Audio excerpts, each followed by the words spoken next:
എല്ലാ മാന്യ ശ്രോതാക്കൾക്കും നാക്കും വാക്കും എന്ന ഈ പ്രഭാഷണത്തിലേക്ക് സ്വാഗതം. നമ്മൾ ചില സന്ദർഭങ്ങളിൽ നമ്മുടെ കുടുംബത്തിൽ, ഓഫീസിൽ, മറ്റിടപെടുന്ന മേഖലകളിൽ ചിലരോടെങ്കിലും ദേഷ്യപ്പെട്ട് സംസാരിക്കാറുണ്ടല്ലോ. ഈ ദേഷ്യപ്പെടുമ്പോൾ നമ്മൾ പറയുന്ന വാക്കുകൾക്ക് മൂർച്ച കൂടും, അതിൻ്റെ ടോൺ വ്യത്യാസമുണ്ടാവും, നമ്മുടെ മുഖഭാവത്തിന് വ്യത്യാസങ്ങളുണ്ടാവും. ചിലപ്പോൾ അതികഠിനമായ കോപമാണെങ്കിൽ നമ്മൾ പറയുന്ന വാക്കുകൾക്ക് മിതത്വവും ഉണ്ടാവില്ല. ഇത് കഴിഞ്ഞ് നമ്മൾ പറഞ്ഞതിനെ ഒന്ന് റീവൈൻഡ് ചെയ്ത് റീഅസസ് ചെയ്യുമ്പോൾ പലപ്പോഴും നമ്മൾ പശ്ചാത്തപിക്കും. എൻ്റെ ജീവിതത്തിലുണ്ടായിട്ടുണ്ട്, നിങ്ങളുടെയും.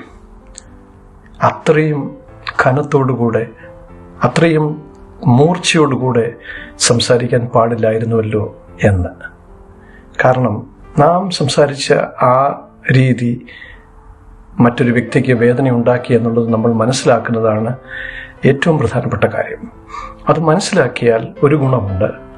പിന്നീട് നമ്മൾ അതേ ഒരു അവസ്ഥയിലേക്ക് വരുമ്പോൾ നമ്മളൊരല്പം ശ്രദ്ധിക്കുവാനായിട്ട് ഒന്ന് ശ്രമിക്കും. ഇവിടെ ഞാൻ പറയാനുള്ള പ്രധാന കാരണം, കോപം, അതികഠിനമായ ദേഷ്യം നമ്മുടെ സകല വിവേകത്തെയും നശിപ്പിക്കും. ആ കോപത്തിൻ്റെ തീവ്രതയിൽ നമ്മൾ എന്തൊക്കെ പറഞ്ഞു കൂട്ടുമെന്നുള്ളതും എന്തൊക്കെ ചെയ്യുമെന്നുള്ളതും നമുക്ക് പോലും അറിയില്ല.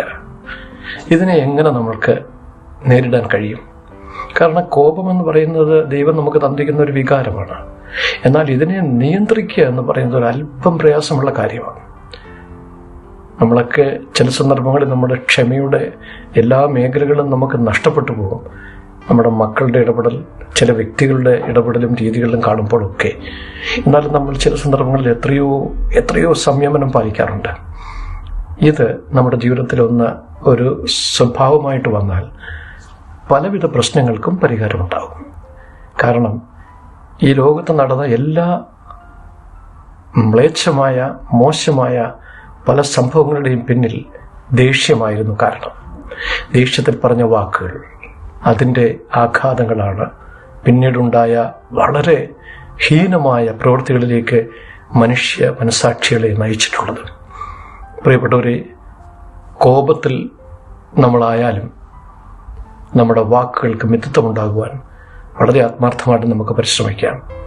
അത് നമ്മുടെ ഭവനത്തിലായാലും ഓഫീസിലായാലും ഏത് മേഖലയിലായാലും അല്പം പ്രയാസമാണ്, എന്നാലും നമ്മൾക്ക് സാധിക്കും.